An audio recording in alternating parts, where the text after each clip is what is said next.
Well, hello and welcome everyone. Today's webinar, VUCA-Proofing Your Brand. I'm Brian Brisky, the Senior Director of Strategic Consulting here at Insights Now, and I have with me an amazing group of panelists today. We're going to hear some perspectives, some thoughts, some different heuristics for thinking through uncertainties and challenges. For those not yet familiar with the word VUCA as an acronym, it stands for volatile, uncertain, complex, and ambiguous. And so those are the things that are plaguing business leaders today. How do you see around corners? How do you get ahead of the curve?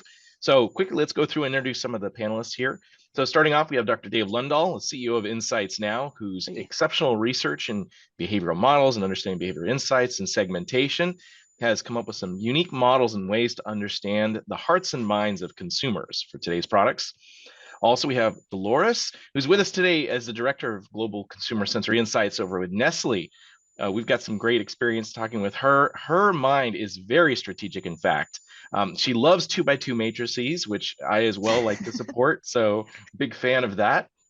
And then in addition, we also have Kristen Wright. Now, Kristen is the great counterpart and part to a strategist. She is the scientific mind, all about the behavior and sensory and that sort of things. And she's had some great experiences working with Coca-Cola and other major brands in really understanding how to make the most of the data insights, translating everything from the smallest of numbers and quants and quals up to the grand insights that business leaders need in order to make those very sticky and difficult strategic choices, especially in times of crisis.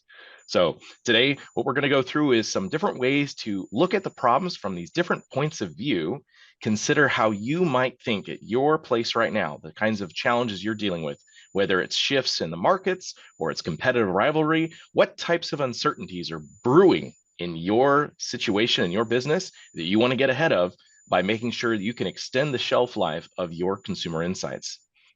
All right, let's go into it. So let's see the next slide here. Yeah. So, these VUCA times, it's not just impacting, companies that are trying to create insights, working on what we call the client side for most of you that are connecting in, but it's also impacting the insights industry. I was a few weeks ago at the Insights Association. It's called a CEO Forum. We get together all the CEOs from 20, 30, 40 companies every quarter. And we really talk about what's going on in the industry from our vantage point. And, at this one, we saw some really interesting this past year, an increase in cancellation of research. Because launch decisions have been, canceled or delayed. We've seen an increase in problems in manufacturing of test products or even new products that getting ready for launch because of supply chain or other internal issues. We're starting to see a slowdown in decisions to run research, confusion about sometimes what are the goals of research as we get into conversations with clients, and these indecisions, suggest that there's a lot of change going on, in these VUCA times that are underlying these strategic business decisions or things that are more tactical. And also, it appears that there's a general sometimes lack of confidence in the decisions that come from even the insights that are being provided. So in these VUCA times, there's a lot of challenges, and we because of this, it's an area that we have been looking into to think about, okay, what can we do as insights professionals? What can we do with regard to our role that we play in working with industry to help VUCA-proof your brand, okay? And so we believe it's essential to have sufficient information, fresh information, to know how long your insights can be used to make decisions about innovation and product development and or marketing, so that you can have confidence moving forward. So that's context for today as we're moving forward into this sort of journey today. That is fantastic. So with that being said, let's go ahead and go into the next slide here and get this conversation rolling with the different kinds of perspectives and things like that. And I'm going to be excited here to kind of go back and forth in a sort of a facilitated way to kind of pull and draw different contrasting perspectives so that we have a great way to see how this moves forward here. So anyway, whenever we're ready, we'll go ahead and go to the next slide. But in the meantime, just want to get some ideas here from people in the audience. So for those of you that are out there right now, watching along and thinking and considering, gee, you know, how much do I really know about my consumers since our last report was 5 years ago since we did a category review or something like that. Here's something that we can offer, and while we're doing this live, is to go through and answer some of those questions. So if you have one, go ahead and throw it in where you have the opportunity to do so in the comment box. This is going to be some interactivity that we have going along with that. And again, if you have any other issues like technical questions or something like that, you can also throw theirs as well. So we'll see how we can go forward here. Yeah, we'll have a Q&A at the very end as well, so we can, you know, address any specific questions that come up, and we'll be monitoring that as we go along. All right. So what kind of kicked this whole thing off is that, you know, there are plenty of hot topics that happen at the conferences. And like Dave, you mentioned over there when you were talking with various CEOs, what's going on and some of the situations. We had this additional source. We put out a poll to business leaders across a variety of different groups on LinkedIn. And oh my goodness, the responses were actually quite strong from people, you know, with so many votes coming in about the biggest complaints that people have about, you know, whether or not they're going to be able to hit their targets, and largely to do with the fact that they're not feeling that they have a full picture of their market. The barriers to understanding consumer desires, for example, largely is stated to come from the data and then also the models. You know, garbage in, garbage out, as the expression goes, right? Well, it was great when they had done the research previously, but what changed? Sometimes there are factors in, you know, whether it's high product cadence, meaning the competitive nature or landscape of your space is moving and changing and shifting rapidly, or sometimes it could be something drastic, maybe like an economic shock, like a pandemic that just upends all the sorts of habits that people are used to, and then consumers shift their demands in the different directions and resegment themselves so that the brands just simply do not match. And oh my goodness, product managers elsewhere are ripping their hair out because they've lost product market fit. So what we took away from this as an example was understanding that, you know, there was a lot of agreement about what the issues are in the gaps in data and the concerns about it going stale over times. And then the aspect also was how when you have a various degree of reports, understandably, it's nice to get different insights from different kinds of vendors, but oftentimes you get a lot of apples and oranges.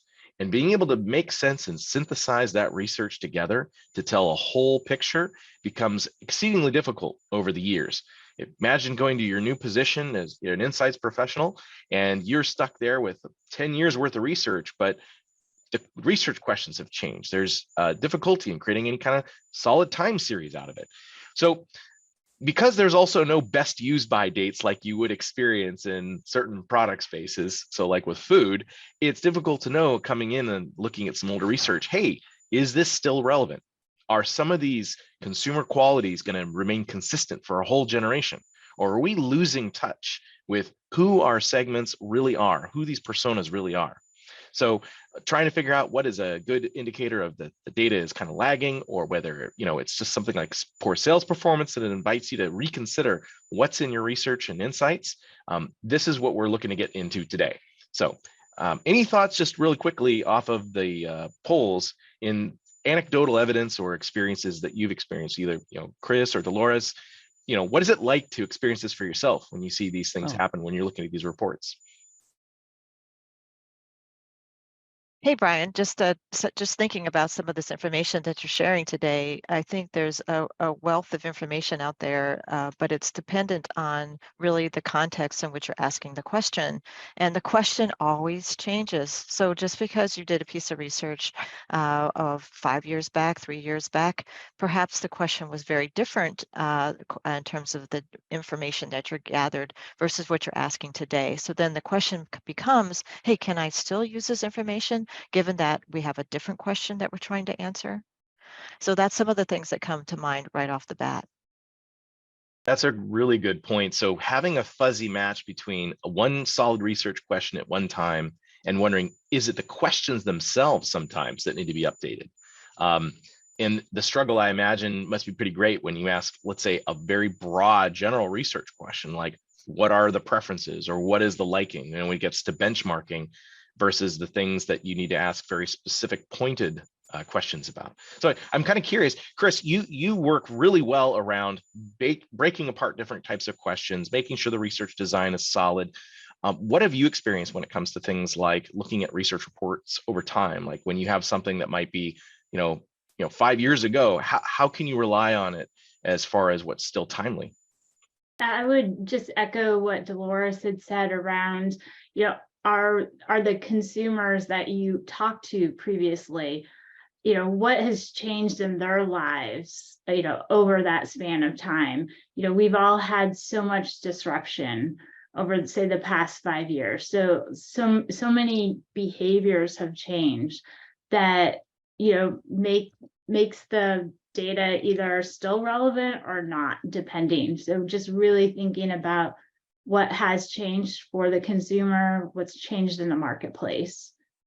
I think one of the clear signs you can kind of guide you a little bit is what I've seen is sometimes we do a lot of brand tracking, for example. So the brand tracking kind of tells you, are consumers still considering you? Are they even aware of you?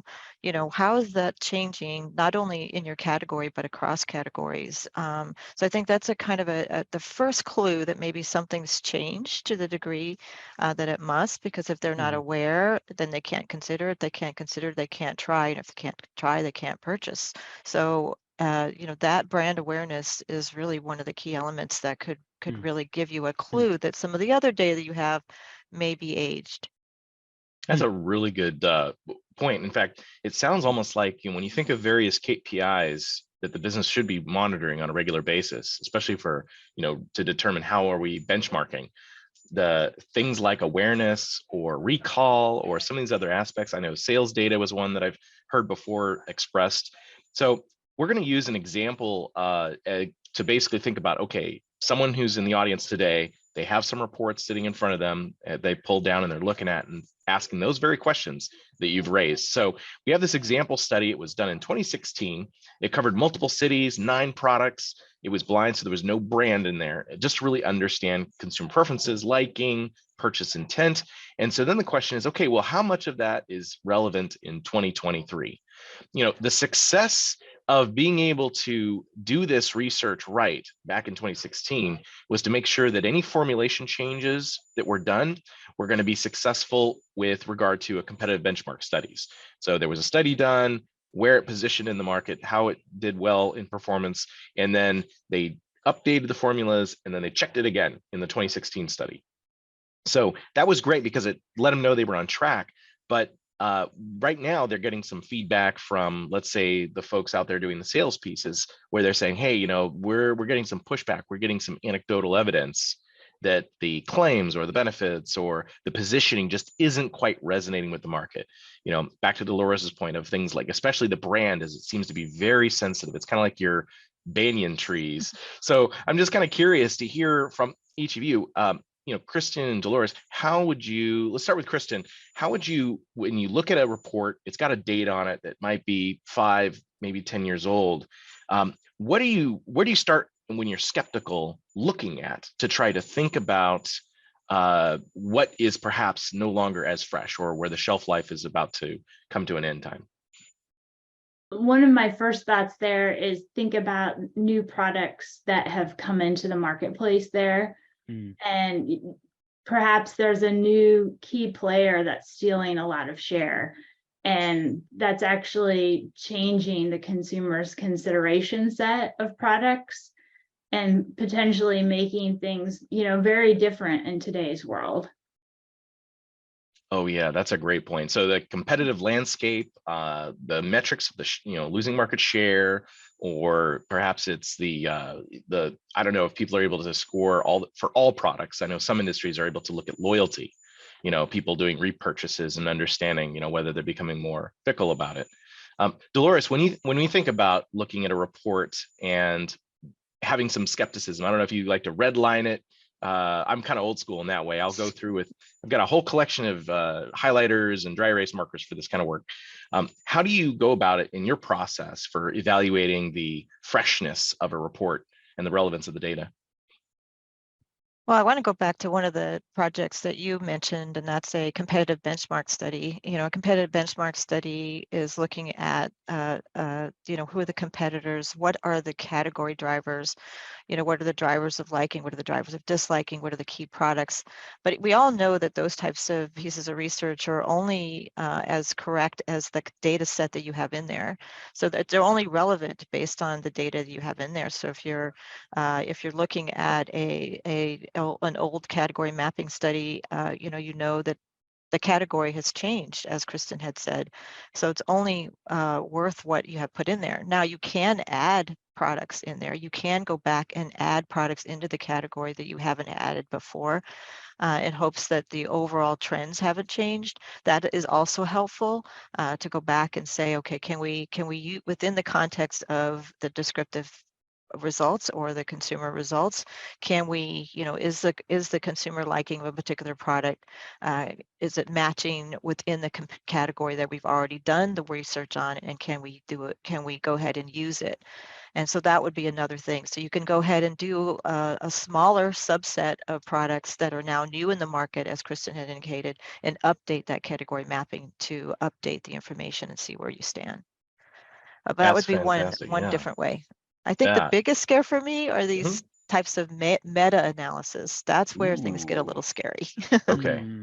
Yeah, because you're stacking insights on top of insights to come up with a higher level of abstraction, and there's just so much room. I think of it like just as a physical metaphor. It's kind of like a tower of tongue depressors and Scotch tape.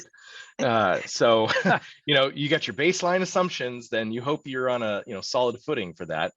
So that's a really good point. Well, that kind of brings us at some point, Dave, I'm excited to see the model that you've put together to share with us on how to think about that. Yeah, well, as you think about kind of setting the stage further to discuss how you can VUCA-proof your brands, how you can understand more these sort of issues with regard to shelf life of your insights. There's a lot of different types of research. We talked about just a category benchmarking study done blinded, as one example. But let's look at a bunch of others. And what we're going to do, I'm going to go through this. We're going to ask for the audience, everybody, to add some input here. And so to rank these 6 different types of studies, from the ones that would have the longest, put a 1 in, to the shortest lasting insights. Okay, so our choice modeling, let me define that. That's where you have you're assessing the choices and the underlying drivers of which why people would choose one brand over the other. Okay.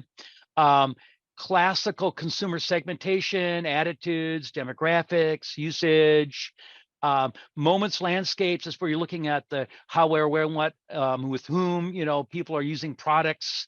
And then, beyond, you could have blind or branded sort of category benchmarking with claims and all that, as well as, a standard product taste test, maybe A versus B, So if you could go in and we're going to provide that for you. If you could vote or add your rankings, that would be super. And then we'll talk about it. Yeah. So then with thinking like that on all these different categories, I wonder where does the meta ones, where's the scary ones fit in here when you combine these together? Because I had someone at one point ask me this question. I was out at a conference and they were asking me, so how many different aspects could you theoretically fill in when you're doing something like a consumer persona, right? Obviously the demographics, those are easy. You can, quick Google search will give you a list of those things. But then you start reaching out into the more combinatorial, abstract ideas where you take a word like preference, and it could have a technical definition. But how do you want to visualize it? Is it a max diff? and understanding the trade-off choices between things? Is it like a Likert scale of liking? You know, how do you want to convey that? So something that might be really interesting here is when the audience is going through their actual research reports, again, back to highlighters, take and look at the titles of what is the nature of the metric or the score or the concept that's being looked at as a box or a category, and think categorically about how each of those have a level of stability and timeliness. Yeah. Have we launched this poll yet, or are you just getting it now? I am seeing it up in my screen. Okay, good. If everybody can kind of please take that and go ahead and make your responses here, and we'll hear once we get everybody's inputs. Go ahead.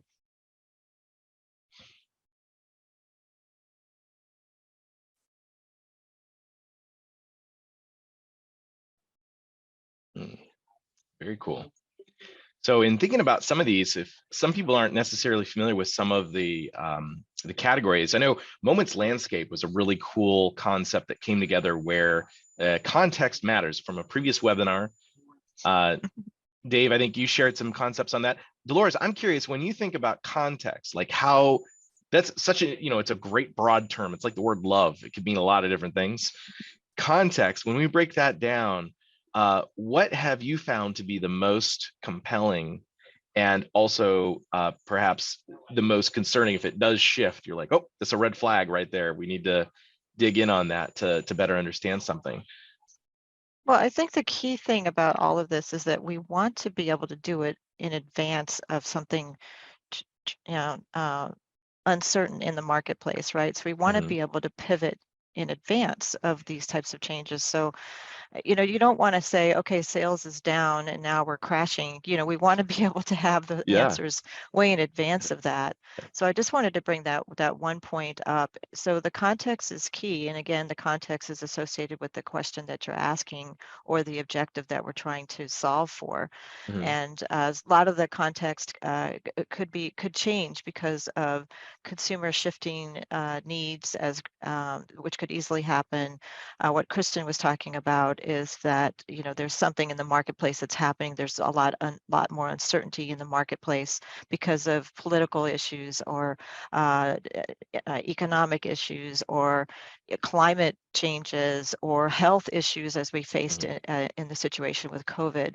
So what we typically ask our consumers is how relevant are these, especially on choice-based questions, how relevant something is. And I think that helps to provide some context and if there's changes in those responses. Yep. Very I'm cool. going to end the poll here, and I'm going to share the results. We only had six of you that are connecting in here. Want to give your results here, but so we have a very thin data here, but it looks like category benchmarking here did have the highest, you know, top ranking, and followed by you know, benchmarking and you know, either blind or and less so with branded. So I'm going to stop sharing that and we can move on. So so let's go back.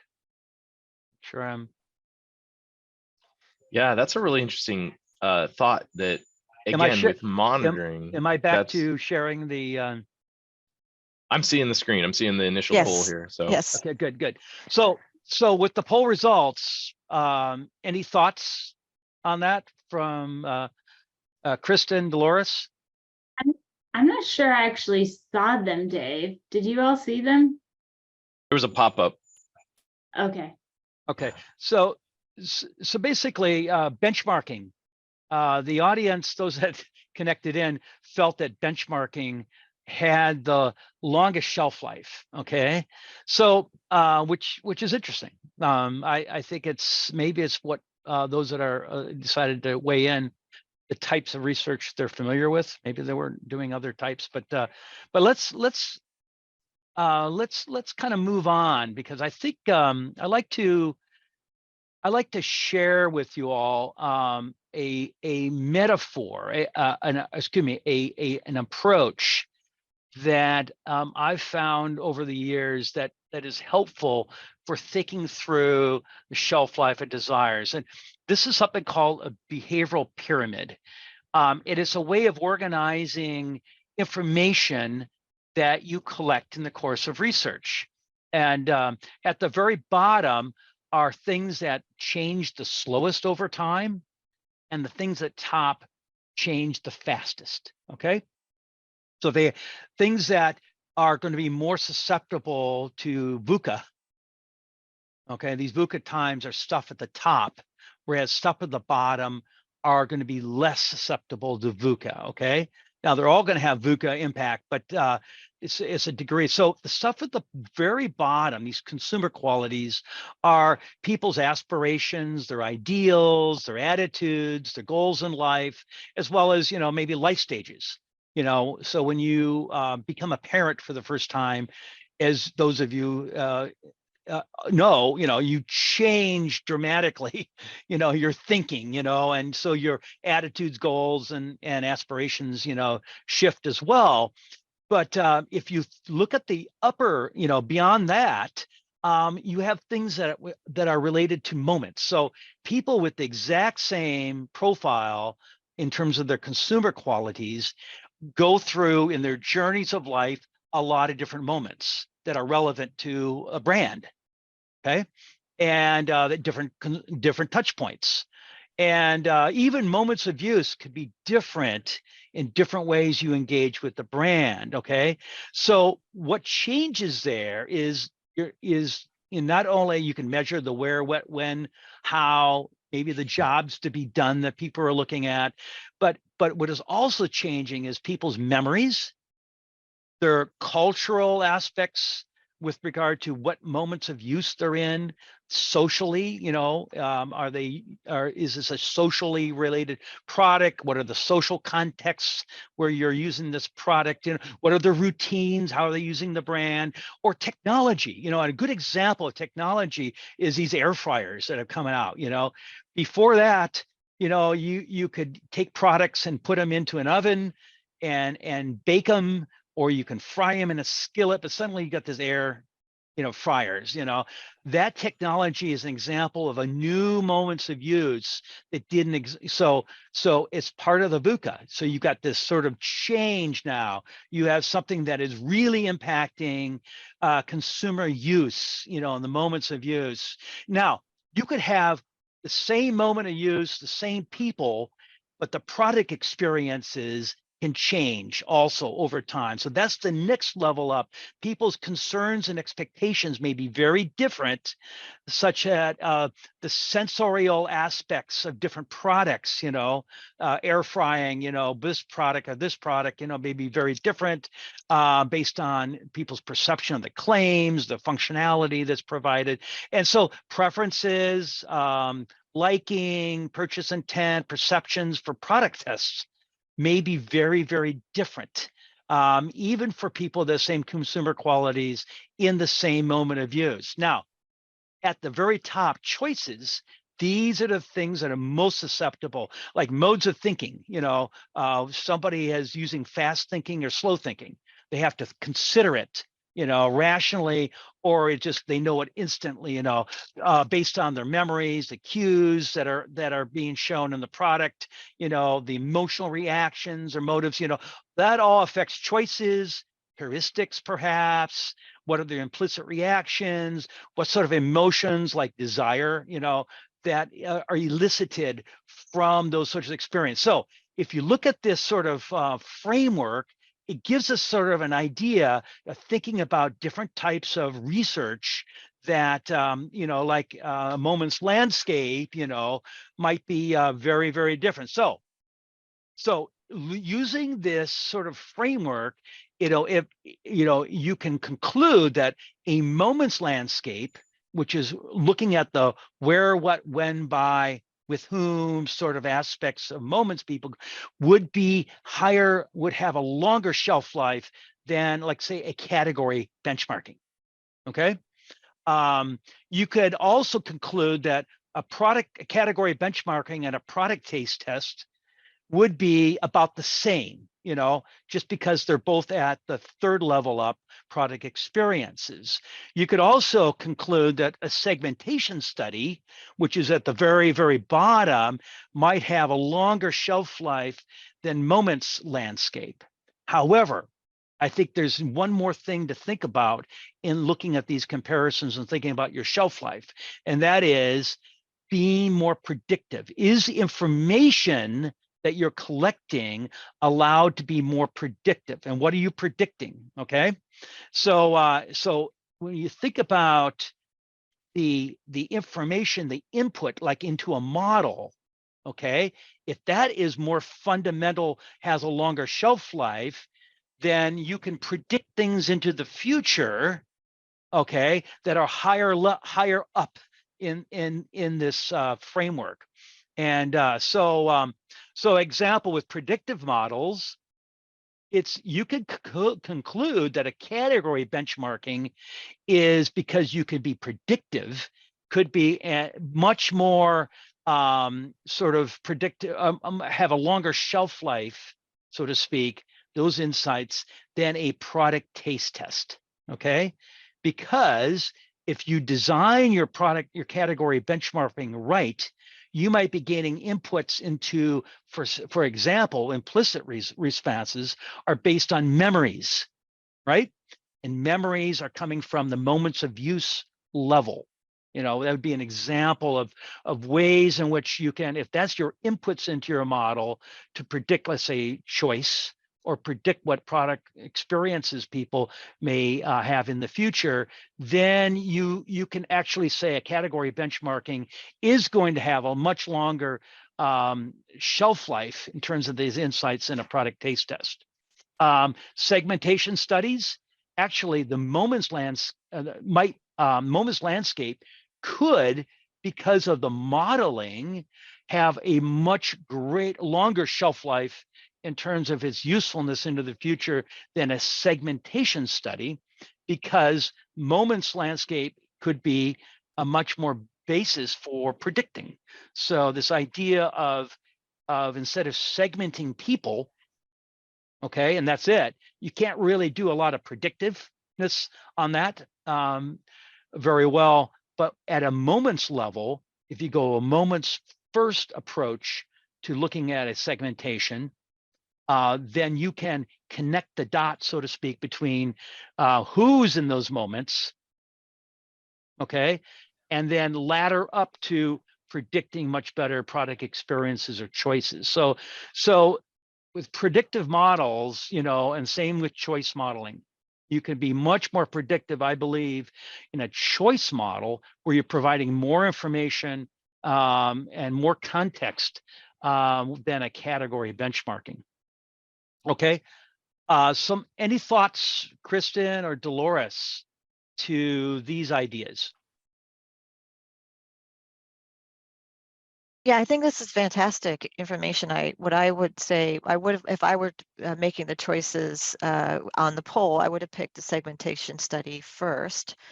But I 100% agree about your thoughts in terms of predictive modeling, because much of our benchmark studies are done with the ability to understand drivers of liking and drivers of disliking, and those are predictive models that are used. So I think that point resonates with me very well because of the predictive modeling piece of it. So I think those two things. I think the more surprising piece for me was the choice modeling. So I'd love to hear more on that piece, but I align with your thinking here. Okay. Kristen? Yeah, I'm thinking about moments, right? So I recently went on a hiking vacation and, had moments of thirst, right? So looking at water products, the water category, and a moment like that versus, say, an alcohol alternative, it's very different needs and expectations for products in those situations. But it rings true to me that if you are able to get to specific moments, that the the elements that you need to design and the claims that will resonate with consumers would be have a longer shelf life and be more long lasting. Yeah, great. Well, so yeah, go so I ahead, was going to Brian. ask, this is an open question to the group here, and I'm detecting there's a prioritization, right, where you could say, hey, some of these things could rank in some particular way, but on a think of a research roadmap, or think of your innovation pipeline, how these things would be dotted across, a 5-year plan when you're trying to do your budgeting. Some of these things would be, maybe ongoing or quarterly, and some things would be more annual or biannual or something like that. So just out of curiosity, as a takeaway for the audience, Dolores, when people might be thinking about, hey, I need to come up with my innovation pipeline budgets, could they take some of these and categorically place them, at least notionally, as a way to help them structure their pipeline to make sure that they are VUCA-proofing their brand? Yeah, that would be ideal, in fact. So there could be a scenario where you could use a segmentation study that could be more than 3 to 4 to 6 years old if you could prove that it was still providing you useful information without having some type of detrimental effect on the fact that you did not choose to do one. So that would be my question. And also, I think the other thing here is I think this brings up a lot of questions, because where I would have placed things would be quite different. But I love the idea of this moment of use. You're very much moving into user product experiences.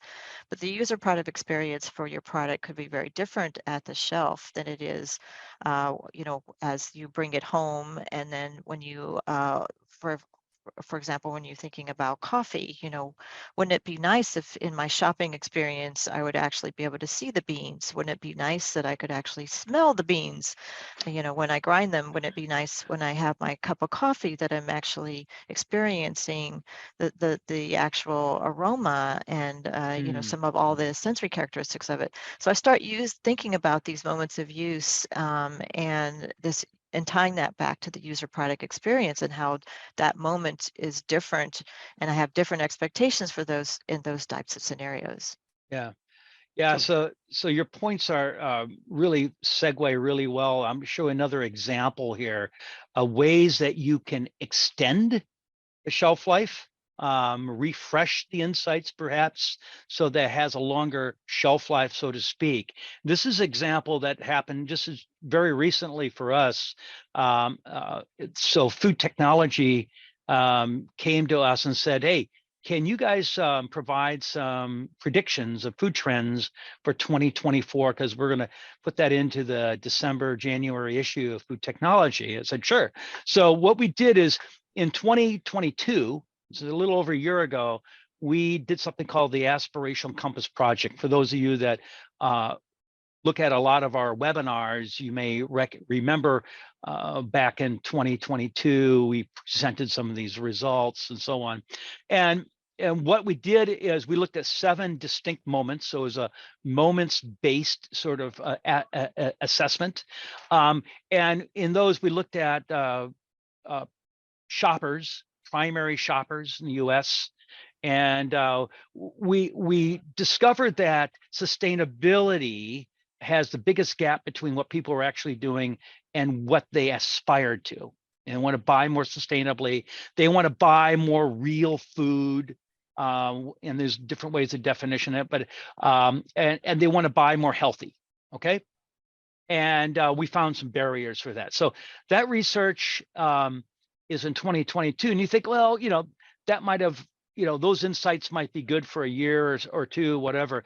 But so a technique that we've used, and we're actually working on some modeling techniques to do this, but where we identify for future what would be short-term factors or weak signals that you can pick up that we can use this aspirational compass project work. So it's very fundamental. It's down in the consumer sort of attribute level, but and looking at and tying that to moments. So what we discovered in looking at different we looked at what is the impact of concerns and expectations from things that are economical, that we can make some economy predictions for 2024. We can make some political predictions, not predictions who's going to win, but we know that there's going to be a lot of rhetoric. We're all bracing ourselves for all the rhetoric that's going to come out, and that's going to drive a lot of our thinking and conversations next year. And there's some cultural things also going on. People were flying a lot more. Last year was a record number of people flying around the world. I know I went to Italy, and everyone I talked to that I know of went to Italy also. So, you would expect that there's going to be cultural factors that are going to be driving where people are going to be more interested in, as an example, Italian cooking and Italian cuisine and so on. So what we did is we took these things that are happening now that will be predicting what's going to happen next year, these weak signals that we can predict, and how does that relate? And when you look at the levels of consumer qualities, moments, product, experiences, we believe that it's going to drive choice in some various ways. And so we use that to make our 2024 predictions. There's going to be more distrust, greater fractionation. What does that mean? Greater fractionation of food markets. I mean, it's going to happen. I believe it. Desire for familiar with a twist.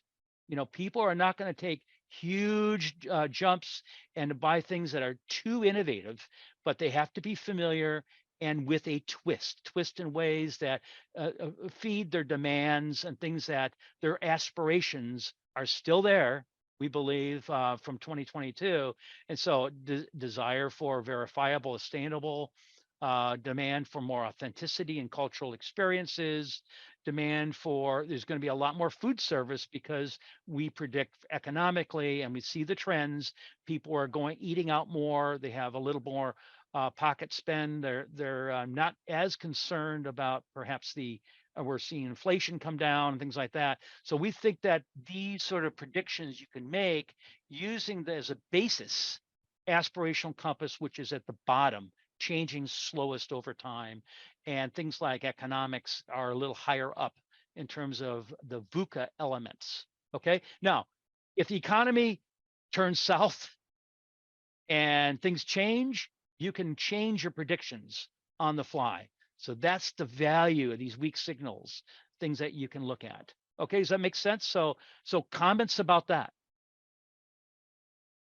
Yeah, I'd like to actually pull up the question here about when we talk about freshness, because you made a really good point, Dave, that it's more than just making sure your information's up to date. This is really about the predictive power of getting ahead of, and I think Dolores made a good point. It's like we want to be able to pivot before the change happens, right? So I want to actually ask Kristen, so there was something that I was trying to wrestle with as an analogy. When you think about a research report for a question that was long ago, whatever that long ago timeline might be, is it like rotten meat where you throw the whole thing out, or is it more like cheese where you just cut the mold off and keep going? How do you design your research so that if you do a new updated piece, you can put it with some of the other things that may be more stable? So like a moment's landscape might be stable, or aspirations might be stable over a longer period of time. How do you design your research so that they still integrate together? I think that an older piece of research, there's likely been an even older piece of research, right? So you're doing some tracking along the way. There's things about that piece of research that just ring true, right? From more of your intuitive, kind of the art part of research. And there's human truths that are, long lasting, right? That are probably part of that report, hopefully. So that's, while I don't know that there's any mold probably to cut off, there's something there that, is helping you design your future research, right? The past informs the future. I don't know if that answers your question, Brian. I mean, I don't know what to tell my uncle who is an expert at salvaging cheese in the fridge. But I can say it sounds like there is value, at least in the meta-analysis, of understanding where that past research was, what was helpful and useful, And then maybe that creates more powerful research questions. And then by answering those powerful research questions, that is the true thing, because it's the question that drives us, right? So the first thing to do in strategy is you have to write the best question before you go for the right solution. So very cool. And so Dolores, thinking about the different kinds of research you've had to look at and pick through and say, hey, what can I use here to inform farther into the future or make a pivoting type of choice? What are you looking for that is like you should keep this, or that's I guess you could say salvageable? Yeah, I mean, I think there's some common truths, as Kristen has indicated, in terms of what people want, but there are also some common truths about categories and how they move. You know, early on in category research, you know that it's very functional, and then more and more it becomes more emotional. And then after a category becomes more emotionally connected, then, you start to look at other categories. And then this is where is a good place to pivot, where you're looking at other categories to see what they're doing and to bring those new ideas back into yours. So I think there's a lot to say about the understanding how categories change and move, along with what Kristen was saying in terms of what are the fundamental truths about our consumers and what do they want. They want to be safe, as a really important functional need. They want to be connected, they want to have trust in the brands that they use. So those are kind of the common themes for me, and I agree. I think that somehow we have to learn how to pivot fast. We need to remain nimble, are two things, and we have to take thoughtful risks. So those are the three things that I think of when I think about how we move forward with the information that we have. Oh, that's great. Yeah. Okay, So, I'm gonna. Yep. Should we move to? So kind of wrapping up here. So if you think about the types of research that most of us that are in the insight side get involved in, segmentation studies, do work, perhaps you may work in the area of product marketing and messaging, or you could think of package design, so which are related to sort of shopping moments, and then you have your front end of innovation, trying to identify opportunities. Then you have your product design and development type of supportive research. And then you could have brand fingerprinting. It's really about the brand, like a sensory fingerprint, and how does that factor in? So some sort of ways to VUCA-proof your brand and keep your insights fresh and relevant. Some tips is like, if you're doing segmentation work, take a moments-based approach first, because it'll allow for segment on moments and then figure out who the consumers are that are in those moments. That will allow you to be much more predictive with your segmentation work. And I believe will still tie it to something very fundamental, but allow you to use those research insights forward.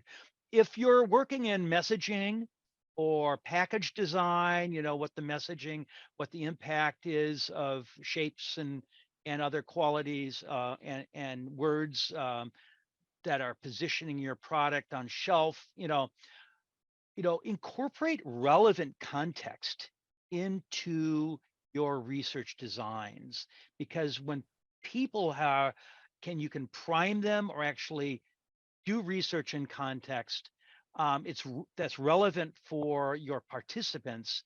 It primes them so that their memories, which are slow changing, bringing more fundamental, their implicit memories can be accessed to make their responses. So important. So so if you're incorporating, let's say, implicit reactions or implicit association techniques in your messaging or packaging insights studies, you could then use, once you've primed people, they can use that to impact. So that's sort of an approach that we recommend.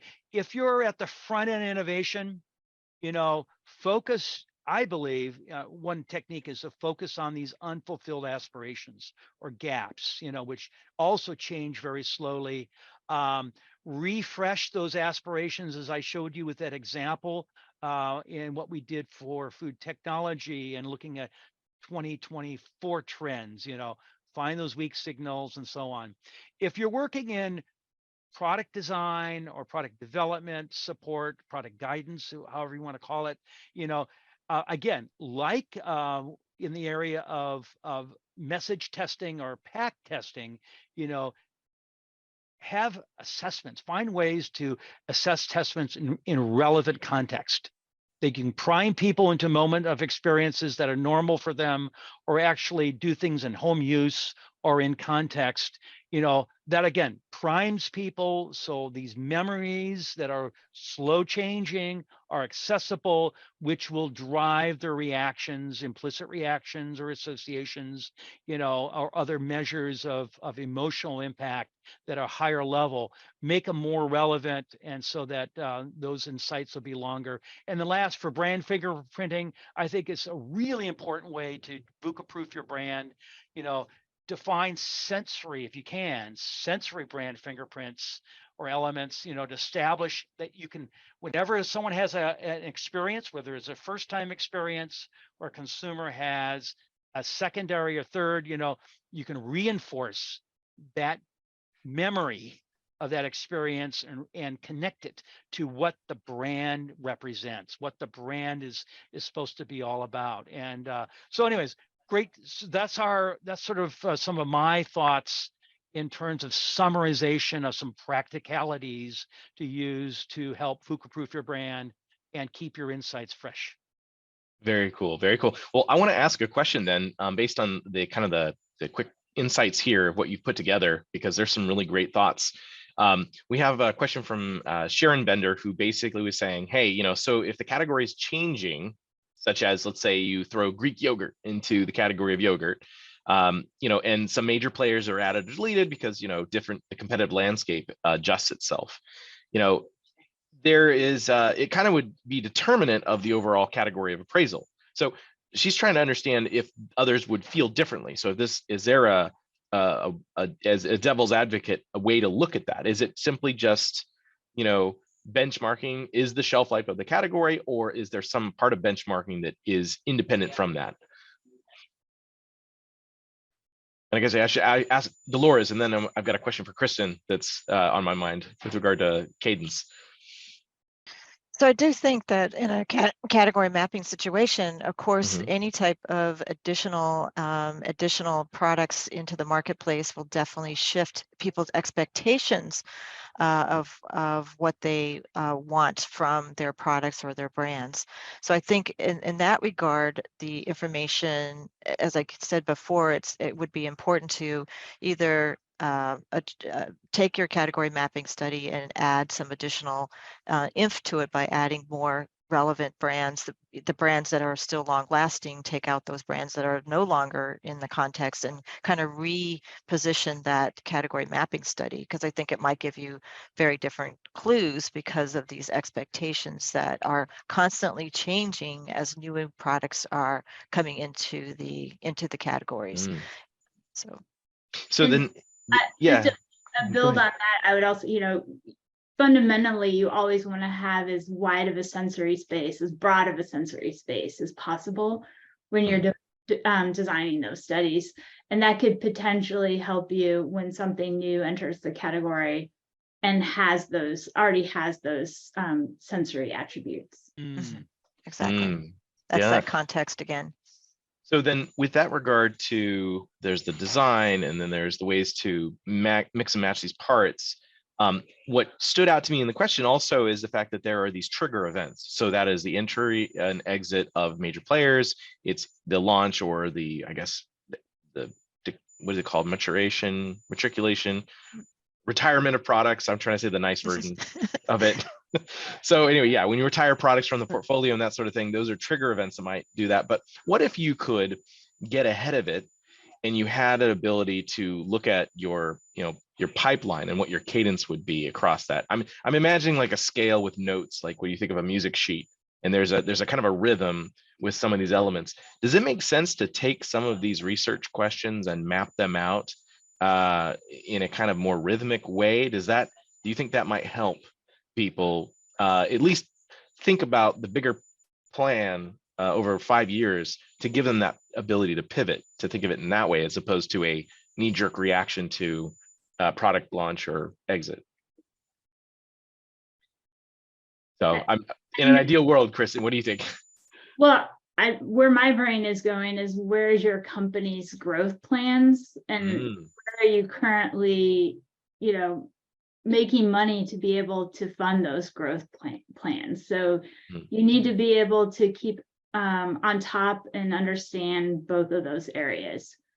So being able to prioritize where your research dollars are going. Yeah. I was thinking about your question as it relates to what Dave was talking about, because Dave was saying, okay, all these 2024 predictions of where we're going to go, and you can almost see it in the marketplace today, where consumers, with a familiarity with the twist even is a key element there. I was thinking that, right now, because of all those 2024 predictions, from the economy to culture to environment, and even the political landscape, people are more cautious, less likely to change. And this is a major shift because, of course, we're in the business of innovation, right? Who isn't in the business of innovating and bringing new ideas and hoping that they will make their mark in the marketplace to help with these consumer needs and wants. But right now, people's opinions right now is to be safe, to feel assured, because there's so much fragmentation in so many different areas of the world. So right now, to be able to pivot, do we work on the core or do we concentrate on the innovation? Right now, I'm thinking maybe there's somewhere in between. We should continue to work on innovation, but be more thoughtful, maybe less risky, maybe, because of where the environment is and the acceptance of the consumer to accept something very innovative. And, where's the tipping point for all of this, right? Yeah, familiar with the twist is so important because of all the uncertainties and this need to be safe, but people want new. They want new, and they want new ways that fulfill their aspirations. And so I think that's a key takeaway for the future. Yeah. So Brian, should we wrap up? Yeah, let's do that. Yeah. So Brian's got a wrap up slide here. Yep. So let's talk about the preparation, from reactive to proactive. And I want to bring in this concept of a black swan. We've talked about VUCA. It's an exceptional acronym. It's highly specific to the different elements that create these dynamic situations that are causing challenges. But, Taleb in 2010 came out with a second edition of his concept of the black swan, which comes out of the financial crisis and other economic shocks, where you have these very high impact events that just happen to have either low probability or nobody could measure the probability at the time. So they just ignored it, and it took them all by surprise.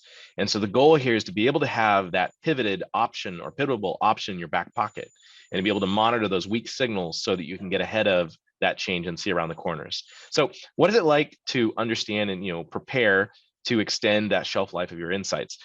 Part of it is revisiting the body of research. So we've used some examples in today's webinar to do that, to walk through and say, okay, we have something from 2016. How long can we rely on this in whole or in parts, and being able to be critical about what the age is. And we got some great insights from Dolores and Kristen about, where to look in those reports, ways to consider and evaluate the context, the sensitivity of the meta-analysis and understanding of insights, and the reliance on base assumptions. And then we also got from Dave, the behavioral pyramid, which is basically, great reference to think about the undercurrent.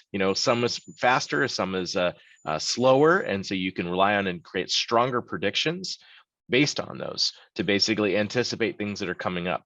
And so as we now think about, okay, what are those factors? So we just heard a few around whether it's the political landscape or things like climate change. What are these larger mega trends that are shifting? Dolores mentioned the term tipping point. That is absolutely the issue.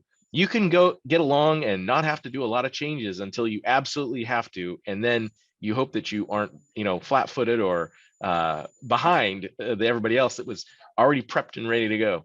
So, for example, something that is a really interesting idea here is that I'm going to look at the middle boxes below. Here are 5 examples of terms that you can use in the office to describe or justify, hey, I think that our research is lagging or flagging, I think it's market congestion. So I'm going to use Dolores' example. So if people are afraid as consumers and they're sticking to their guns on their habits, they're being very conservative, that's great. It creates stability, but it also is very enticing for a lot of brands to want to crowd around the exact same segment of consumers. And so then everybody basically, from a business perspective, from an MBA perspective, you have a lot of competition around price because all the features and functionality tends to, and then over to the right of it, commoditize. And that's a challenge for those companies that depend on differentiation as a way to win in the market. So let's say that if we have with these predictions of things where people are concerned, they're looking for new, they want the new, but they want the security of the familiar. How does your company with its research be able to inform what to work on in the core that's the familiar, and what in terms of, let's say, line extensions or adjacent market segments would you like to do for it with a twist, so that you can make sure that you're sustaining your differentiations and competitive advantages as you continue to win in the market, instead of crowding around the same, I guess the same, I'm thinking of mobs around a light here, as many brands do, in one position in the market only. So something to keep in mind, because again, with all these research insights, what are you going to be informing? You're going to be informing the differentiation of your product strategy, the different types of branding, the way things are segmented, who is targeted. Yep. It goes on, and it's good stuff. So yeah. Well, I want to thank Dolores and Kristen for joining us today for this, and Brian for leading forward. Just kind of, I want to do a little bit of this is coming soon next month.